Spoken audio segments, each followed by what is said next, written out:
Fala pessoal, tudo bem com vocês?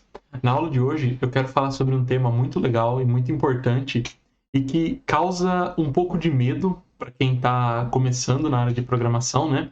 Porque hoje a gente vai falar sobre ponteiros, tá legal?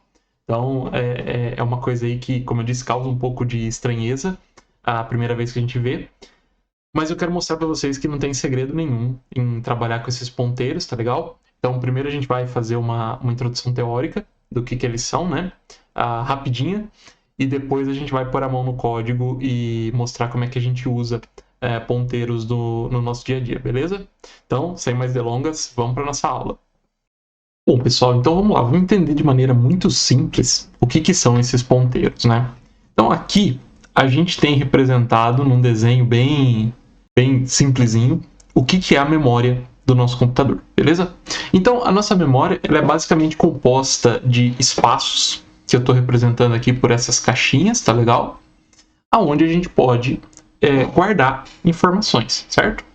Então, quando no meu programa eu declaro uma variável, por exemplo, var nome igual a Paulo, o que eu estou fazendo é pegar esse valor aqui da variável, colocar esse valor dentro de uma caixinha que o próprio computador vai escolher em qual caixinha livre ele vai colocar essa variável, beleza?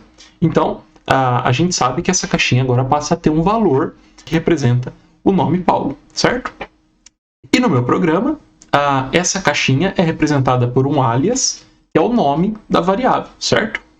E o que toda essa história de variável tem a ver com ponteiros, né? Na verdade, esse alias da variável, esse nome, ele só é válido dentro do escopo do nosso programa.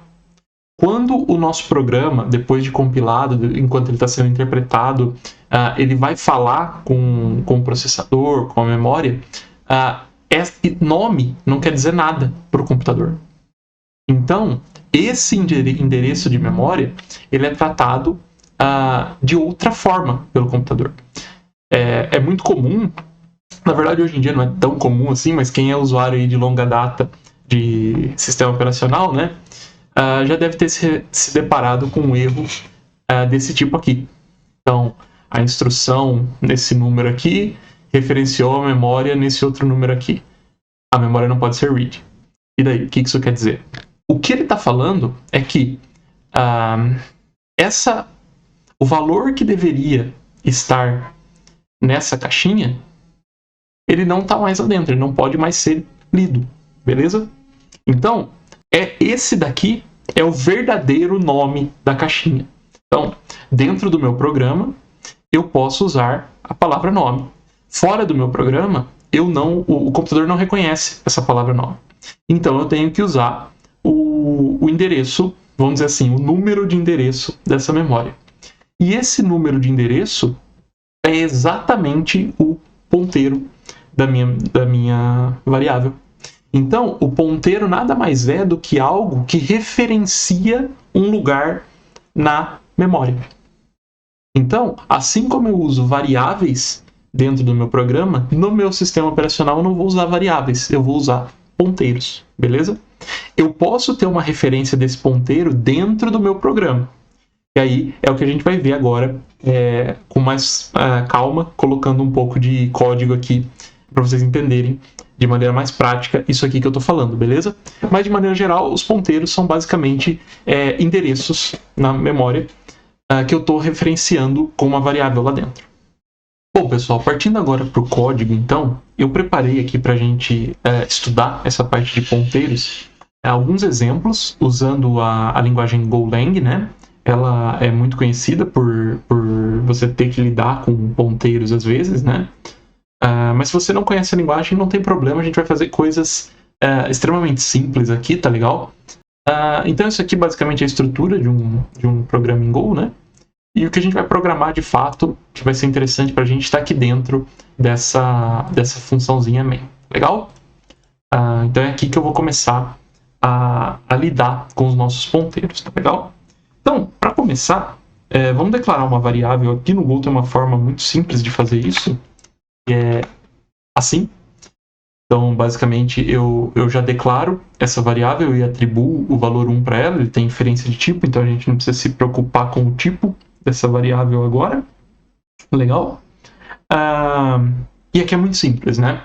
Se eu tiver, por exemplo, um fmt.println nessa variável x, um programinha muito simples. Quando eu rodo aqui o meu main.go, ele vai me mostrar o valor dessa variável.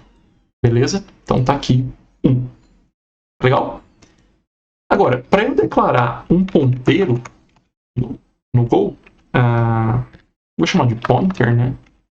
Pointer, só para ficar com o código todo em inglês aqui.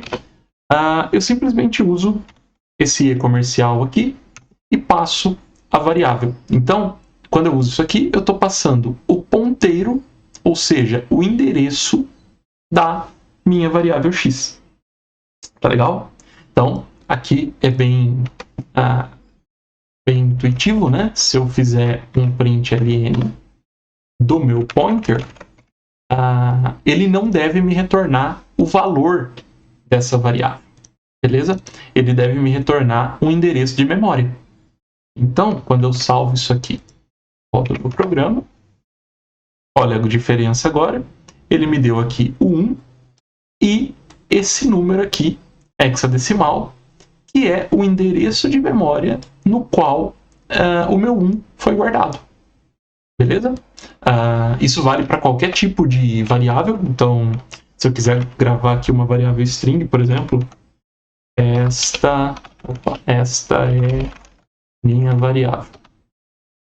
Vai acontecer uma coisa bem parecida, né? Então, eu mudei a minha variável no print x e ele mudou também o endereço de memória. Então, agora ele colocou em outro lugar da memória.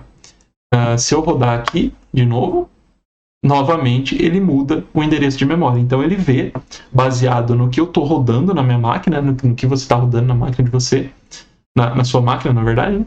Aonde que tem um endereço livre para eu poder guardar essa variável durante a execução do meu programa, beleza? Também tem uma forma de eu acessar o valor dessa variável, não utilizando x, mas utilizando sim o ponteiro. Então, se eu fizer assim, ó, fmt.println, eu passo o pointer, e antes do pointer eu passo um asterisco, o que ele faz é dizer agora para o interpretador do Go, né, pegue o valor desse ponteiro. Beleza? Então, se eu rodar, eu limpar aqui, rodar o programa agora, o que eu vou ter esta é a minha variável, por causa desse cara aqui. Aí eu tenho o ponteiro, da onde ela foi, do endereço de memória que armazena essa variável. E eu tenho aqui o valor da variável novamente, porque eu passei esse pointer agora com o asterisco. O asterisco me diz, pegue o valor da variável. Beleza? Então, esse é um primeiro exemplo, só para a gente ver como é que se comporta o ponteiro. Tá legal? Lembrando, gente, que isso aqui é um número hexadecimal para o computador, né? O que vem depois aqui do x é um hexadecimal, então isso é um número para o PC, então eu posso fazer instrução de baixo nível com ele, tá? Isso lá dentro do processador, dentro do hardware físico do meu computador, tá legal? Vamos fazer um exemplo mais legal aqui, legal? Eu vou apagar esse código aqui, vocês podem pausar o vídeo e ver aí quando vocês quiserem, beleza? Deixa eu aumentar até um pouquinho mais a tela aqui antes de apagar o código. Beleza? Ficou um pouco exagerado, mas é melhor a gente pecar pelo excesso do que pela falta, né? Beleza. Então, vou fazer um outro exemplo aqui. Agora eu quero trabalhar com mais de uma variável. Tá legal? Então, eu vou declarar duas variáveis aqui. Na verdade, tem a diretiva var também no Go, mas eu não preciso usar isso daí.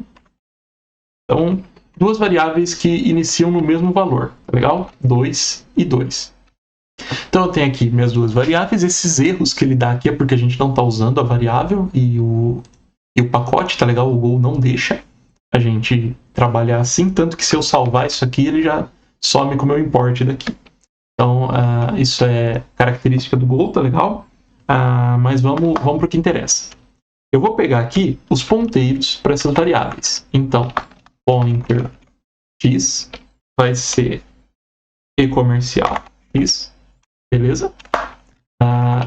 E pointer y vai ser e-comercial y. Legal? Então, vou fazer algumas comparações aqui, né? Por exemplo, se a gente comparar x com y através do operador igual, né? Igual, como em muitas linguagens, tá, galera? Esse operador igual aqui, ele vai retornar um booleano. Se essa expressão for verdadeira, ele retorna true. Se não, ele retorna false. Beleza? Só vou comentar essas linhas aqui, senão o programa não compila. Limpar e rodar o programa. Então, evidentemente, como 2 é igual a 2, ele retornou o true. Beleza? Agora sim, vamos trabalhar com os ponteiros. O que será que acontece se eu comparar os ponteiros agora? Então, eu vou comparar o pointer x igual pointer y. Então, o que está acontecendo aqui? Eu esqueci do 2 pontos igual, né? Eu estou atribuindo, né? Então, esqueci do 2 pontos igual, não estava declarando a variável, né? Então, agora com a variável sim declarada, vamos ver o que acontece se eu rodar essa função. Eu não salvei. Beleza. Agora vamos rodar. E ele me retorna false. O que é esperado, né, gente? Porque são variáveis diferentes, então elas estão em locais de memória diferentes, apesar de elas terem o mesmo valor. Então, se eu printar aqui, por exemplo, só o pointer x e printar só o pointer y, vocês vão ver que realmente ele retorna números diferentes. Ó. Esse é o cara do x, esse é o cara do y. São endereços diferentes de memória. Então, evidentemente, quando eu comparo os dois, ele vai dar false. Agora, se eu comparar valores, colocando o asterisco, aqui é curioso, né, que eu nem posso comparar um valor sem asterisco do que um com asterisco, porque eles são de tipos diferentes, né? Ó, olha que interessante. Esse cara aqui é do tipo ponteiro de inteiro, enquanto esse cara aqui é do tipo inteiro, então eu não posso nem comparar, o compilador não deixa, né? Mas se eu comparar os inteiros, que são os valores, agora sim ele vai me retornar true aqui, beleza? Inclusive eu posso brincar com isso aqui do jeito que eu quiser, eu posso comparar, por exemplo, o ponteiro do x, o valor que está no ponteiro do x com o próprio x. Isso, evidentemente, vai dar certo, vai dar true. Posso comparar o ponteiro do x com o y. Também vai dar true. Beleza? É lógico, se eu vier aqui e desfazer, colocar outro valor aqui no y, esse cara aqui vai dar false, né? E esse aqui é o único que continua true, porque eu estou comparando a mesma coisa, né? A mesma coisa que eu fizer é 2 igual a 2. Beleza? Então, lembre que quando eu coloco o pointer, ele é de um tipo, quando eu uso esse comercial, ele é do tipo pointer de inteiro, e o número, ele é de outro tipo, ele é só do tipo inteiro, tá legal? Então, evidentemente, se eu tenho variáveis armazenadas em endereços diferentes, o ponteiro para essas variáveis é diferente, beleza? Então, esse aqui foi o nosso segundo exemplo, vamos fazer umas coisas mais interessantes ainda. Aí, olha só que legal. Eu posso usar ponteiros no argumento ou no retorno de funções também. Isso aqui, gente, eu estou fazendo exemplo em Go, mas pode ser em qualquer linguagem de programação, tá legal? Então, vamos supor aqui. Get a pointer. Então, eu quero simplesmente retornar um inteiro aqui. Essa é a maneira de eu fazer isso no Go, tá legal? Se eu tivesse argumentos, eu passaria aqui dentro. Vou até passar um argumento, vai. Int A. É o contrário. A do tipo inteiro. E esse aqui é o retorno da minha função. Então, se eu passar um número A, eu vou simplesmente retornar o ponteiro desse número A. Beleza?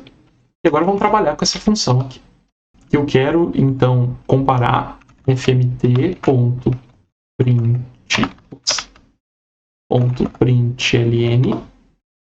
E aí eu vou executar essa função duas vezes. Então, getPointer, passando o número 1, beleza? Isso é igual a getPointer passando o número 1? Ok, pausa o vídeo e vejam o que vocês acham que vai dar. Estou passando o mesmo número, beleza? E pegando o ponteiro dele. Será que vai retornar true isso aqui? Então vamos rodar aqui para ver o que ele retorna. E ele retorna false. Apesar de eu estar passando o mesmo número, ele me retorna false por quê? Porque essas execuções da função, quando eu chamo a primeira vez a função, ele executa uma vez, vai me retornar um ponteiro. Esse ponteiro já está sendo utilizado. Quando eu peço para executar a função de novo, ele me retorna outro ponteiro. Então, se eu chamar a função aqui 5 vezes, ó, ele me retorna 5 ponteiros diferentes. Agora, se eu trabalho com o valor, então, se eu pego o asterisco do getPointer, passando o número 1 em uma execução, e aí passo de novo a mesma execução, pegando o asterisco. Então, continuam sendo, vou até limpar esses caras aqui para não atrapalhar a gente. Então, continuam sendo duas execuções diferentes, beleza? Só que, se eu rodar isso aqui, agora a gente vai ter true. Por quê? Aqui, independente do número que eu tenho no ponteiro, eu estou olhando para o valor. Então, independente do número do endereço, eu estou olhando para o que está dentro da caixa. E o que está dentro da caixa é exatamente o número que eu passo aqui no argumento. É o 1. Então, é isso que acontece quando eu uso o ponteiro retornando de uma função. Beleza? Agora, será que é uma exclusividade do Golang a gente trabalhar com ponteiros? Já falei um pouco sobre isso, né? Mas a verdade é que não. Muitas linguagens de programação, na verdade todas, vão ter que trabalhar com ponteiros. O que acontece é que às vezes isso está escondido dentro da linguagem de programação. E o que evidencia muito que a gente tem que usar ponteiros aqui no Go, por exemplo, é quando a gente utiliza o operador new, beleza? O Go ele não é exatamente orientado a objetos, tá legal? Mas existe nele o operador new e serve para a gente construir coisas. Construir coisas que eu não vou falar aqui de classes, porque não são classes de fato, mas a gente tem uma coisa no Go que são as structs. Então, elas são bem semelhantes à classe. Então, vou declarar aqui um novo tipo, que é uma struct. Struct. Isso aqui é bem semelhante a uma classe no Java, tá legal? Ou no C# ou em qualquer linguagem de programação que você quiser usar como exemplo aqui, tá? Então, ela vai ter duas propriedades aqui dentro desse tipo pessoa, que é o nome e a idade. Beleza? No meu código, eu posso ter, por exemplo, uma pessoa 1 e eu posso instanciar dessa forma aqui, ó. Sei lá, passar aqui Paulo, passar aqui a idade, 33. Beleza? Tem que passar aqui, claro, que é uma pessoa. Beleza? Então, se eu quiser acessar as propriedades dessa eu vou chamar de classe, vou forçar um pouco a linguagem. Então, se eu quiser, aqui eu posso ter, por exemplo, o person.name. E aí o que ele vai printar no console para mim é Paulo. Beleza? Mas eu também posso instanciar uma classe através do operador new. Então, person2, esse aqui person2 igual new, é uma sintaxe um pouco diferente do C# no caso, né? Mas new, person assim. E aí eu posso acessar essas propriedades aqui, de novo. person2.name, eu posso atribuir, né, algo aqui e posso printar também esse person2.name. Então, rodando aqui, a gente percebe que não tem muita diferença, tá legal? Mas Vamos um pouco além aqui, que isso tudo tem a ver com ponteiro, né? Eu vou criar um novo método aqui, print person name. E aí, ele vai receber uma person, beleza? E vai simplesmente printar o nome dessa pessoa. Person.name, beleza? Aqui, então, eu vou tirar esses caras daqui, esse e esse, para não atrapalhar muito. E aqui eu vou print person name passando person 1. Deixa eu mudar o nome da pessoa 2 aqui. E print person name passando a pessoa 2. E aí, o programa não compila. O que é um pouco bizarro para quem não está acostumado com o Golang, né? E por que, na verdade? Porque sempre que eu uso o operador new dentro do Go, o que ele me retorna é um ponteiro. Beleza? Se eu estou usando as propriedades dentro da classe onde ele retorna, ele já entende e eu consigo atribuir o nome usando a própria referência do ponteiro. Não tem nenhum problema. Agora, se eu vou usar isso dentro de um método, por exemplo, ele não aceita. Porque esse método, ele quer uma assinatura de uma pessoa, beleza? Mas ele está recebendo um ponteiro de pessoa. A gente sabe resolver isso. É só colocar um asterisco aqui, né? Então, o que vai acontecer é que agora ele vai rodar da maneira como a gente espera, beleza? Então, isso é mais uma peculiaridade do Go, né? Mas a gente tem que entender que às vezes alguns métodos, algumas coisas da linguagem podem retornar um ponteiro e não um valor como a gente está acostumado, beleza? Então, vocês veem aqui, person 1 é uma person 2 é um ponteiro do tipo person, beleza? E aí, pessoal, tem um quinto exemplo que eu quero trazer para vocês, que é o que a gente chama de fuga de escopo. Então, vamos supor que eu tenho aqui uma função, vou chamar de fValue, que ela simplesmente vai me retornar um inteiro. E aí eu vou falar para ela x, igual a 1, return x. Beleza? Simples de tudo. Então, e aí eu vou pedir para ele fazer aqui o fmt.print fValue. É isso aqui. Vou rodar e ele vai me imprimir um no console. Por quê? O que acontece, né? Quando ele chega aqui dentro, ele chama esse método atribui o valor 1 a uma variável e retorna esse valor. Retorna o valor que está nessa variável. Muito simples, né? E aí ele vai printar o 1 na tela. O fato é, quando eu estou nessa linha de código, o x não existe mais. Deixa eu fazer aqui um negócio até um pouco mais visual aqui. Var, não vou chamar de var, né? Vou chamar de outscope. Código do escopo. Ele vai receber a chamada para essa função. E aqui eu vou printar o outscope. O resultado é o mesmo, né? Essa é a mesma maneira de fazer. Só que percebam que, enquanto eu estou dentro desse método, a variável x existe em memória.